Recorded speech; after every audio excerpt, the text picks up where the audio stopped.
Cześć! Właśnie dziś jest oficjalny dzień prezentacji prawdziwej wyścigowej hulajnogi Nami RS.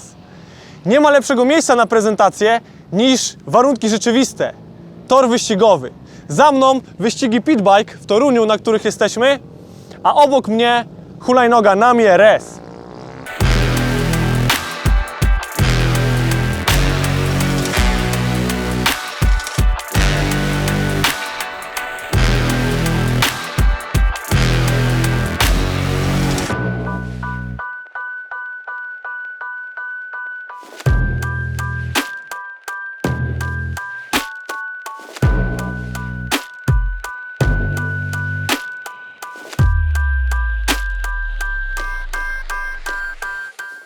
Hulajnoga jest dość mocno zmodyfikowana względem wersji fabrycznej. Co widzimy na pierwszy rzut oka? Przede wszystkim dołożone są owiewki, które zupełnie zmieniają jej charakter. Po drugie, jest bardzo mocno obniżona kolumna kierownicy, dzięki czemu mamy zupełnie inną pozycję podczas jazdy. Przy jeździe takiej miejskiej, codziennej możemy stać wyprostowani, natomiast przy jeździe wyścigowej zależy nam na zmniejszeniu oporów powietrza i zależy nam na obniżonej pozycji, dzięki której możemy lepiej składać się w zakrętach. Kierownica, która jest wykonana z karbonu, do tego bardzo mocne hamulce Magura, które potrzebne są przy wyhamowywaniu z dużych prędkości. Z bardzo ważnych kwestii jeszcze technicznych mamy założony amortyzator skrętu, zupełnie inny niż występujący fabrycznie.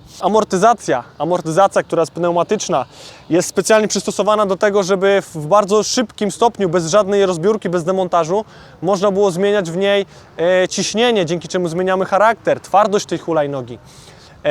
Możemy tego dokonywać bardzo szybko, tak jak wspomniałem. Kolejna sprawa, amortyzatory są powietrzne nie bez powodu. Przede wszystkim zależało nam na maksymalnym obniżeniu wagi tej hulajnogi. Amortyzatory powietrzne ważą tylko 30% wagi fabrycznych, oryginalnych amortyzatorów. Przewietrzniki silników. Hulajnoga będzie mocno przeciążana, będzie się na pewno grzała, dlatego staraliśmy się maksymalnie obniżyć temperaturę silników. Jakie będziemy mieli wyniki? Przyniosą pierwsze testy, natomiast przy takich pierwszych naszych warsztatowych naprawdę te przewieczniki dają radę. Warto wspomnieć, że samo malowanie też nie jest przypadkowe. Mamy tutaj barwy Martini Racing, które też dodają nam wyścigowego charakteru. Przejdźmy teraz do opon.